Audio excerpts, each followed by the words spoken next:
السلام علیکم دوستوں، ہم پڑھ رہے ہیں نمرہ احمد کا ناول مالا۔ آج اس کے ایپیسوڈ نمبر ہے 5۔ سٹارٹ کرنے سے پہلے آپ سے ایک ہی بات کہوں گی، میری آڈیو کو لائک کریں، شیئر کریں، چینل کو سبسکرائب کریں۔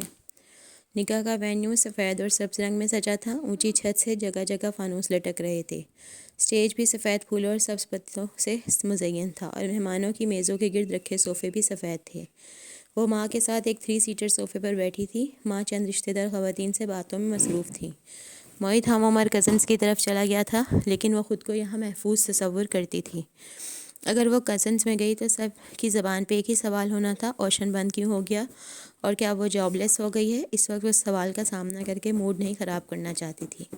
ویسے بھی اسے ماں پہ نظر رکھنی تھی، ان کی شوگر کنٹرول میں نہیں تھی، اور شادیوں پہ تو وہ کچھ زیادہ ہی دل کھول کے کھاتی تھیں۔ معید ان کی شوگر کا اتنا دھیان نہیں رکھتا تھا کہ وہ گھر ہی کب ہوتا تھا، لیکن آج وہ دیکھے گی کہ ماں کیسے میٹھا کھاتی ہیں۔ ماں ٹیک لگائے بیٹھی تھیں، شال ایک کندھے پہ تھی، شیفون کا گرے دوپٹہ سر پہ تھا۔ وہ ہلکے کاجل اور لپسٹک کے ساتھ بہت باوقار لگ رہی تھیں۔ کسی کو اپنے گھٹنوں کے درد کا بتا رہی تھیں، اور رشتہ دار خاتون ان کو کوئی دیسی ٹوٹکا بتا رہی تھیں جو ان کے میاں نے فیس بک پہ پڑھا تھا۔ واقعی حور جہاں جیسی خوبصورت اسے ماہی یا معید کو نہیں ملی تھی واقعی حور جہاں جیسی خوبصورتی اسے ماہی یا معید کو نہیں ملی تھی۔ Not fair. اللہ تعالیٰ آسمان کو شاہ کی نظروں سے دیکھا۔ حورے بھابھی، آپ گھٹنوں کا آپریشن کروا ہی لیں، میں نے خود کروایا ہے، سمجھو نئی زندگی مل گئی ہے، خاتون نے مشورہ دیا۔ ماں کا نام حور جہاں تھا، حور کے نیچے زیر تھی، اسے حورے جہاں پڑھتے تھے، اس لیے بہت سے رشتہ دار ان کو اب حورے کہتے تھے۔ نہ بابا نہ، میں نے نہیں آپریشن کروانا۔ ماں نے ناک سے مکھی اڑائی۔ انسان کبھی پیچھے کو نہیں پلٹتا، اب جیسے ہیں گھٹنے ویسے ٹھیک ہیں۔ ماں، اس نے ماں کے قریب سرگوشی کی، آپ نے مجھ سے وعدہ کیا ہے نا کہ آپ میٹھا نہیں کھائیں گی؟ آج صبح آپ کی فاسٹنگ شوگر 140 تھی، نرمی سے تنبیہ کی۔ ماں دوسری جانب جھک کے ان خاتون سے کسی اہم موضوع پہ بات کرنے لگی، یوں ظاہر کیا جیسے مالا کی بات سنی ہی نہ ہو۔ دفتن ساتھ بیٹھی ممانی کسی کو دیکھ کے اٹھ کھڑی ہوئیں۔ کشمالہ نے نظریں اوپر اٹھائیں، سامنے نگینہ آنٹی کھڑی تھیں، جو اس روز اسلام آباد میں اپنے بیٹے کے ساتھ ماموں کے پورشن میں آئی تھیں۔ انہوں نے سفید سلک کا ڈریس پہن رکھا تھا، سر پہ دوپٹہ تھا۔ وہ مسکرا کے پہلے ممانی سے ملی، پھر ماں سے۔ ماں ان کو دیکھ کے خوش ہوئیں، اپنے پاس صوفے پہ جگہ دی۔ تم کب آئیں دبئی سے؟ زیاد اور میں پچھلے ہفتے آئے ہیں۔ اتنے عرصے بعد کسی خاندان کی شادی میں شرکت کر رہے ہیں؟ یہ کون سی والی بیٹی ہے تمہاری ماشاءاللہ سے؟ انہوں نے مسکرا کے مالا کی طرف دیکھا تو وہ بھی مسکرا دی۔ میں کشمالہ ہوں، مجھ سے چھوٹی ماہی کینیڈا ہوتی ہے۔ ارے ہاں، تم تو اسلام آباد ہوتی ہو نا، تمہارے ماموں کی طرف گئے تھے اس دن، نگینہ آنٹی نے ممانی کو دیکھ کے کہا۔ پتہ چلا تم سو رہی ہو، ورنہ ضرور ملاقات ہوتی۔ جی مجھے پتہ چلا تھا، وہ مسکرا کے بولی۔ زیاد کیسا ہے، کیا کر رہا ہے آج کل؟ ماں رسماً نگینہ بیگم سے پوچھنے لگیں۔ زیاد رائٹر ہے، کتابیں لکھتا ہے، ساتھ ایک ڈیجیٹل مارکیٹنگ فرم میں بہت اچھی جاب کر رہا ہے، مگر بڑے عرصے سے کچھ لکھا نہیں۔ کہتے ہوئے نگینہ آنٹی کی آواز میں اداسی گھل گئی۔ مالا کی متلاشی نظریں سارے میں گھومی، اور پھر وہ اسے نظر آ ہی گیا۔ وہ کچھ مردوں کے گروپ کے ساتھ کھڑا تھا، ٹال، ڈارک اینڈ ہینڈسم، سیاہ بالوں کو جل سے پیچھے کیے۔ وہ دوسرے کزنس کی طرح کرتے شلوار میں ملبوس تھا، اس وقت سنجیدگی سے کسی کی بات کا جواب دے رہا تھا۔ دن کی روشنی میں زیادہ جاذب نظر تھا۔ اس کی منگنی کی تھی تم نے کچھ عرصے پہلے، کوئی مسئلہ ہوا تھا پھر؟ ماں کو یاد آیا۔ بظاہر دوسری طرف دیکھتی کشمالہ کے کان کھڑے ہوئے۔ بس بھابھی کیا بتاؤں، اس کی منگیتر کی ایکسیڈنٹ میں ڈیتھ ہو گئی تھی۔ وہ زیاد کی اپنی پسند تھی، اس نے دل پہ بہت بوجھ لے لیا ہے۔ 1.5 سال ہو گیا ہے اس بات کو، اب میرا بیٹا شادی کا نام ہی نہیں لیتا۔ نگینہ بیگم دور نظر آتے اپنے بیٹے کو دیکھ کے اداسی سے بولی۔ ماں بھی افسوس سے خاموش ہو گئی۔ حورے بھابھی، آپ اتنی نیک ہیں۔ انہوں نے ماں کے گھٹنے پر ہاتھ رکھا۔ آپ میرے زیاد کے لیے دعا کریں کہ وہ اس ڈرامہ سے نکل آئے اور نئی زندگی شروع کرے۔ کیوں نہیں نگینہ، میں ضرور دعا کروں گی، ماں نے خلوص سے کہا۔ ایک بلند آواز کانوں میں پڑی تو کشمالہ نے چونک کے نظریں گھمائیں۔ سبزہ زار کے انٹرنس پہ ایک اونچا نسوانی کہکا گونجا تھا۔ یہ اس بات کا خواص تھا کہ کبیرہ بیگم پہنچ چکی تھیں۔ یہ طے تھا کہ وہ ہر فنکشن پہ جان بوجھ کے دیر سے آتی تھیں کہ ہر نظر ان کی طرف اٹھے، اور واقعی وہ اتنی خوبصورت تھیں کہ ایسا ہی ہوتا تھا۔ آج بھی وہ انٹرنس پہ چند خواتین کے جھمگھٹے میں کھڑی اونچے کہکے لگاتے ہوئے سب کی توجہ گھیر رہی تھیں۔ نیلے رنگ کی سلیو لیس ساڑی میں ملبوس تھیں، کانوں اور گردن میں چمکتے ہوئے ڈائمنڈز پہن رکھے تھے، بال بوائے کٹ میں کٹے تھے، اگر لمبے رکھتیں تو زیادہ خوبصورت لگتیں، لیکن وہ جانتی تھیں کہ تائی بال چھوٹے کیوں رکھتی ہیں۔ اس کی بھی ایک مضحکہ خیز سی وجہ تھی۔ اب وہ چلتی ہوئی باری باری مہمانوں سے ملتی جا رہی تھیں، اپنی طرف بڑھتے ہاتھوں کو غرور سے ذرا سا ملا کے چھوڑ دیتی۔ مومانی ان رشتہ داروں میں سے تھیں جن کی کبیرہ تائی سے بہت بنتی تھی۔ وہ ان کو دیکھ کر کھڑی ہوئیں اور نگینہ سے بولی، آپ نے نہیں ملنا کبیرہ سے؟ نہیں تابندہ، میرا کبیرہ سے کوئی رشتہ نہیں، البتہ میرا حورے جہاں سے رشتہ ہے، حورے جہاں بھابھی سے رشتہ ہے۔ اگر کبیرہ حورے جہاں بھابھی سے ملنے خود نہیں آ سکتی تو میں کیوں جا کے اس سے ملوں؟ پھر چہرہ موڑ کے ماں کو دیکھا۔ ہاں تو آپ کہہ رہی تھیں، سادہ دو ٹوک انداز۔ مومانی پہ تو گھڑوں پانی پڑ گیا۔ کشمالہ اندر ہی اندر مسکرا دی۔ کوئی تو رشتہ دار تھا جو ماں کا ساتھ دے رہا تھا، ورنہ سب کبیرہ کی دولت کی چمک دمک سے اتنے متاثر تھے کہ اس کے گرد مکھیوں کی طرح بھن بناتے تھے۔ ماہی کے میسیجز آ رہے تھے، تصویریں بھیجو۔ اس کے فون کی بیٹری کم تھی اور وہ بیٹری پیک کار میں بھول آئی تھی۔ اس نے کیف کو کال کی اور اسے بیٹری پیک لانے کو کہا۔ کیف جب سفید پھولوں سے سجے وسیع ہال میں آیا تو وہ اسے سامنے ہی نظر آ گئی۔ صوفوں پر خواتین کے گروپ میں بیٹھی وہ ٹانگ پہ ٹانگ جمائے بس مسکراتے ہوئے سب کی باتیں سن رہی تھی۔ اس نے آف وائٹ کامدار ڈریس پہن رکھا تھا، بال چہرے کے ایک طرف ڈالے ہوئے تھے، کانوں میں بڑے بڑے سلور جھمکے نظر آ رہے تھے۔ اس کا چہرہ سادہ تھا، جلد اعتبار کرنے والا۔ آنکھیں ذہین تھیں لیکن چلاک نہ تھیں، ایسی آنکھیں جو مہربان ہوتی ہیں، شک نہیں کرتی، انتقام نہیں لیتی، وہ لوگوں کی اچھائی پہ نظر رکھتی ہیں، اور وہ ایسی لڑکی کو دھوکہ دے رہا تھا۔ کیف کے چہرے پہ کر بھرا، اس کا دل برا ہونے لگا۔ ایک لمحے کے لیے اس کا دل چاہا کہ وہ اسے ایک کونے میں لے جائے اور اس کو بتائے کہ اس سے بڑی غلطی ہو گئی تھی، وہ جھوٹ اور دھوکے کے ساتھ مالا کی زندگی میں شامل ہوا تھا۔ اب بھی وقت تھا، وہ سب کچھ کلیئر کر سکتا تھا، اس سے معافی مانگ سکتا تھا۔ وہ اس مہربان لڑکی کو بتانا چاہتا تھا کہ کسی کے پاس اس کی تصویر ہے اور وہ اسے نقصان پہنچانا چاہتا ہے، اور وہ کوئی عام شخص نہیں ہے، وہ ایک سائیکوپیتھ ہے۔ کوئی عام شخص ایسی البم نہیں بناتا۔ مالا نے اسے دیکھ لیا تھا۔ وہ صوفے سے اٹھ کے اس کی طرف آ گئی۔ کیف نے بیٹری پیک اس کی طرف بڑھایا، بولا کچھ نہیں۔ وہ یہ سب اسے نہیں بتا سکتا تھا، اس کی اپنی مجبوریاں تھیں۔ سچ بولنا جھوٹ بولنے سے زیادہ تکلیف دہ تھا۔ تھینک یو کیف۔ وہ بیٹری پیک پکڑتے ہوئے مسکرا دی۔ دونوں ایک پھولدار ریسٹورنٹ کے سامنے، پھولدار ستون کے سامنے آمنے کھڑے تھے۔ میں سیلون گیا تھا، میں نے آپ کا نام نہیں لیا۔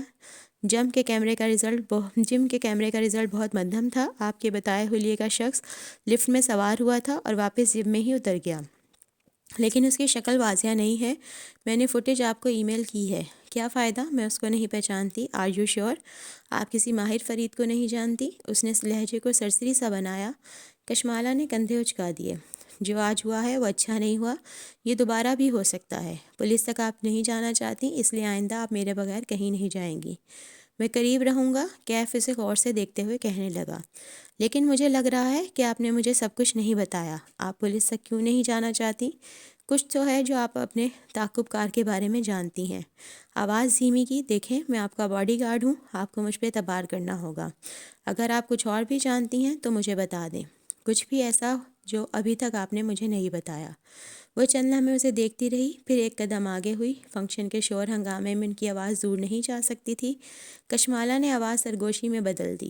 میں صرف اتنا جانتی ہوں کہ ایک آدمی کے پاس میری ایک تصویر ہے، اس تصویر کی بیک پہ لکھا ہے حورے جہاں کی بیٹی کشمالہ، اور وہ آدمی مجھے نقصان پہنچانا چاہتا ہے۔ کشمالہ سرگوشی کر کے پیچھے ہو گئی اور کیف کے لیے ایک دم ساری دنیا برف ہو گئی۔ وہ جہاں تھا وہیں جم گیا، ٹھنڈا اور ساکت۔ آپ یہ کیسے جانتی ہیں اور کون آدمی ہے وہ بدوقت بول پایا۔ کشمالہ گردن موڑ کے دوسری جانب دیکھنے لگی۔ میں اس سے زیادہ کچھ نہیں جانتی۔ وہ واپس صوفوں کی طرف چلی گئی۔ وہ برف کا مجسمہ بنے وہیں کھڑا رہ گیا۔ وہ کس کھیل کا حصہ بن گیا تھا؟ یہاں سب اس سے زیادہ جانتے تھے۔ ماں گھٹنوں کی وجہ سے اٹھ نہیں سکتی تھی، اس لیے وہ کھانا لگنے پہ بوفے ٹیبل پہ چلی آئی تاکہ ماں کے لیے کھانا ڈال سکے۔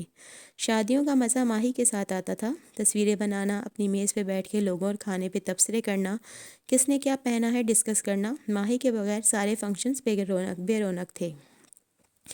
وہ پلیٹ میں کھانا ڈال رہی تھی جب عقب میں نگینہ آنٹی کی آواز سنائی تھی۔ وہ کسی سے کچھ کہتے ہوئے پلیٹ اٹھا رہی تھیں۔ مالا کا سارا وجود کان بن گیا۔ بظاہر وہ سر جھکائے کھانا نکالتے رہی، پھر پلٹی تو دیکھا نگینہ آنٹی کے ساتھ ان کا بیٹا تھا جسے وہ کوئی ہدایت دے رہی تھی۔ انہوں نے بھی اسی وقت اسے دیکھا، اسے دیکھ کے مسکرا دیں۔ پھر جیسے خیال آیا، کشمالہ تم زیاد سے ملی؟ اس نے زیاد کو دیکھا اور زیاد نے اس کو۔ یہ وہی تھا بھورے کرتے والا، ٹال، ڈارک اینڈ ہینڈسم۔ چہرے پہ سادگی اور مسکراہٹ تھی۔ ایک تو کچھ مردوں کو اتنا اچھا لگنے کی اجازت نہیں ہونی چاہیے۔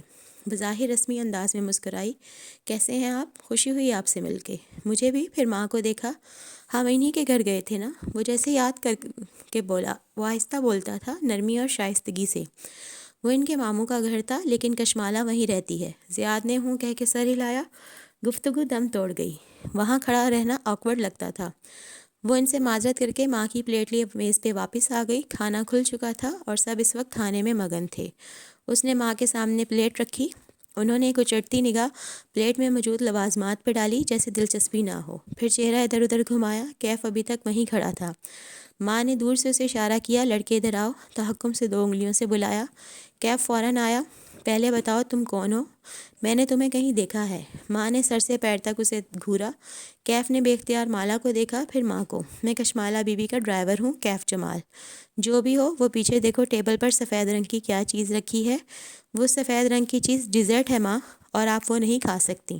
وہ دھیمی مگر سخت آواز میں بولی۔ ماں نے اسے گھور کے دیکھا، میری ماں نہ بنو۔ پھر انہیں خشمگی نظروں سے کیف کو دیکھا، جاؤ لے کر آؤ۔ اس نے فوراً کشمالہ کو دیکھا، جس نے نفی میں گردن ہلائی۔ کیف نے ماں کو دیکھا، وہ اب کے سختی سے بولی، آواز نہیں آئی، لے کر آؤ۔ جی اوکے۔ وہ فوراً سے پلٹ گیا۔ کشمالہ نے افسوس سے نفی میں سر ہلایا۔ ماں آپ کو شوگر ہے یار، نہ کریں ایسے۔ ماں نے تو یوں ظاہر کیا جیسے سنا ہی نہیں۔ کیف نے ڈش سامنے لا کے سرو کی تو انہوں نے جی بھر کے ڈیزرٹ ڈالا۔ اچھا تھوڑا کم کر دیں۔ اس نے ہاتھ ان کے پیالے کی طرف بڑھایا تو ماں نے اس کے ہاتھ پر چمچہ مارا۔ میں نے کہا نا میری ماں نہ بنو، یہاں جاؤ، جاؤ یہاں سے۔ وہ خفگی سے اٹھ گئی، پھر کیف کی طرف آئی، غصے سے اسے دیکھا۔ تمہیں کس نے کہا تھا ڈیزرٹ لے آؤ؟ میں کیا کرتا؟ آنٹی غصہ کر رہی تھیں۔ غصہ ہی کر سکتی ہیں، وہ اٹھ کے جا تو نہیں سکتی۔ ان کی فاسٹنگ 140 تھی صبح۔ حد ہے یار۔ وہ جھنجھلائی ہوئی لگ رہی تھی۔ باس، وہ ہلکا سا کھنگھارا۔ آنٹی نے مجھ سے پوچھا کہ میں کون ہوں۔ وہ کل سے مجھ سے 3 دفعہ یہی سوال پوچھ چکی ہیں۔ ماں کی عادت ہے مذاق کرنے کی۔ ان کو کچھ میٹھا نہیں دینا، اوکے؟ وہ تنبیہ کر کے آگے بڑھ گئی۔ وہ بس اسے جاتا دیکھتا رہا۔ اس کا موڈ ماں کی اس حرکت پہ خراب ہو گیا تھا۔ وہ ایسے ہی بددلی سے سینے پہ بازو لپیٹے بوفے ٹیبل کے پاس کھڑی ہو گئی۔ اکثریت کھانا ڈال چکی تھی، اس لیے یہاں رش کم تھا۔ تبھی قریب میں کوئی کھنکھارا، آپ کھانا نہیں کھا رہی؟ وہ چونکی، پھر سنبھلی، چہرے کے زاویے درست کیے۔ وہ زیاد تھا، ہاتھ میں پلیٹ لیے اس کے قریب آ رہا تھا۔ تشویش سے اسے دیکھا، پھر گردن موڑ کے اس میز کو جہاں ماں بیٹھی مزے سے ڈیزرٹ کھا رہی تھی۔ زیاد ہلکا سا ہنس دیا۔ اچھا، آپ کی بھی اپنی امی سے یہی لڑائی چلتی رہتی ہے؟ کشمالہ نے افسوس سے ماں کی طرف دیکھا۔ میں ان کے گھٹنے کی سرجری کروانا چاہتی ہوں۔ شوگر کنٹرول نہیں ہوگی تو سرجری کیسے ہوگی؟ اس کا ایک حل ہے، وہ سنجیدگی سے بولا۔ پھر پلیٹ اس کی طرف بڑھائی۔ 2 منٹ یہ پکڑیں۔ کشمالہ نے ناسمجھی کے انداز میں پلیٹ پکڑی۔ زیاد گھوم کے بوفے ٹیبل کے دوسری طرف گیا، ایک پیالہ چمچ اٹھایا اور واپس آیا۔ اب وہ ڈش سے ڈیزرٹ پیالے میں نکال رہا تھا۔ وہ مسکرا دی۔ اس کا حل یہ ہے کہ آپ پریشان نہ ہوں اور کچھ کھا لیں۔ وہ پیالہ لے کر مسکراتا ہوا اس کے سامنے آیا، اسے پیالہ تھمایا اور اپنی پلیٹ واپس لی۔ تھینک یو، مگر میں میٹھا نہیں کھاتی۔ اس نے پیالہ رکھا نہیں، پکڑے کھڑی رہی، لیکن اسے ڈیزرٹ پسند نہیں تھا، سو یہ طے تھا کہ وہ نہیں کھائے گی۔ اچھا؟ وہ حیران ہوا، اپنی پلیٹ سے چاولوں کا چمچ بھرا۔ اس دن تو آپ ٹیرس پہ براؤنیز کھا رہی تھیں۔ اف، اس نے اسے دیکھ لیا تھا۔ اچھا، مجھے یاد نہیں۔ کندھے بے نیازی سے چکا دیے، پھر بات بدلنے کو بولی، آپ کیا لکھ رہے ہیں آج کل؟ زیاد نے گہری سانس لے کر سر جھکا دیا۔ وہ چمچ سے چاول ادھر ادھر مکس کرنے لگا۔ آج کل رائٹرز بلاک کا شکار ہوں۔ پاکستان آیا تھا کہ یہاں بیٹھ کے شاید کچھ لکھ سکوں، لیکن نہیں لکھ پا رہا۔ کیا لکھنا چاہ رہے ہیں آپ؟ زیاد نے آنکھیں اٹھا کے اسے دیکھا۔ وہی جو سب شوق سے پڑھتے ہیں، ایک عظیم لو سٹوری۔ اس نے دیکھا زیاد سلطان کی آنکھیں اداس تھیں، ایسی آنکھیں جن کو محبت کی ہیپی اینڈنگ پہ بھروسہ نہیں ہوتا۔ اسے نگینہ آنٹی کی باتیں یاد آئیں۔ آپ کی سپر پاور کیا ہے؟ میری سپر پاور؟ وہ حیران ہوا۔ ہاں نا، ہر شخص کی ایک سپر پاور ہوتی ہے۔ آپ کس چیز میں اچھے ہیں؟ اگر آپ لو سٹوری لکھنے کے بجائے وہ لکھیں جس میں آپ اچھے ہیں تو آپ کا یہ بلاک ختم ہو جائے گا۔ وہ مسکراہٹ دبائے سوچنے لگا، پھر اطراف میں نگاہ دوڑائی۔ میں رائٹر ہوں اور میرا مشاہدہ اچھا ہے۔ میں وہ نوٹ کرتا ہوں جو کوئی اور نوٹ نہیں کرتا۔ میں کیسے مان لوں؟ آزما کے دیکھ لیں۔ اچھا، وہ اس کے چیلنج پہ مسکرائی۔ یہ جو سامنے لڑکی جا رہی ہے اس کے بارے میں کچھ بتائیں۔ نگاہوں سے اسٹیج کی طرف اشارہ کیا۔ وہاں عزا کی بہن ویٹرز کو ہدایت دیتی نظر آ رہی تھی۔ زیاد نے اس کی طرف دیکھا۔ اس کے پیر میں ہائی ہیلز کی وجہ سے درد ہے اور وہ شاید کمفرٹیبل ہے۔ پھر زیاد نے چہرہ گھما کے اگلا ہدف ڈھونڈا۔ وہ ویٹر جو ٹرے اٹھائے جا رہا ہے اس کی ابھی بے عزتی کی گئی ہے کیونکہ اس کے کان اور گال سرخ ہو رہے ہیں۔ آپ خود سے بنا رہے ہیں، آپ جانتے ہیں میں ان باتوں کی تصدیق نہیں کر سکتی۔ نہیں، میں سچ کہہ رہا ہوں، مثلاً آپ۔ اس نے ایک نظر غور سے کشمالہ کو دیکھا۔ اس کو اپنے دل کی دھڑکن بے ترتیب ہوتی محسوس ہوئی۔ کوئی سحر سا تھا اس شخص کی آنکھوں میں۔ آپ کے بارے میں کچھ بتاؤں؟ بتائیں۔ لیکن وہ اندر سے خائف ہوئی، کہیں وہ جان نہ لے کہ وہ اس سے کتنا متاثر ہو رہی ہے۔ آپ کی گردن یا سر کے پچھلے حصے میں درد ہے؟ آپ گردن اس طرف نہیں موڑ رہی اور بار بار ہاتھ سے پیچھے سے دباتی ہیں۔ وہ جھنیب کے ہنسی، ہاتھ نیچے کیا۔ اوکے، مان لیا۔ تسلیم کرنے کے انداز میں سر ہلایا۔ Thank you. زیاد کے چہرے پہ حیرانی سی ممنونیت تھی۔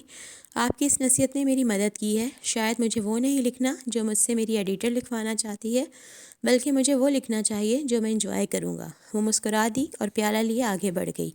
وہ کسی سے بات کرتی کبیرہ بیگم نے غور سے ان دونوں کو باتیں کرتا دیکھا تھا۔ دوستو، یہ تھی آج کی ایپیسوڈ۔ امید کرتی ہوں آپ کو پسند آئی ہوگی۔ اگر میری آڈیو اچھی لگی تو لائک کریں، شیئر کریں، چینل کو سبسکرائب کریں۔ چینل سبسکرائب لازمی کیا کریں۔ آپ کا ایک سبسکرائب کسی کی زندگی بدل سکتا ہے۔ اللہ حافظ، کل پھر ملیں گے، دعا میں یاد رکھیے گا۔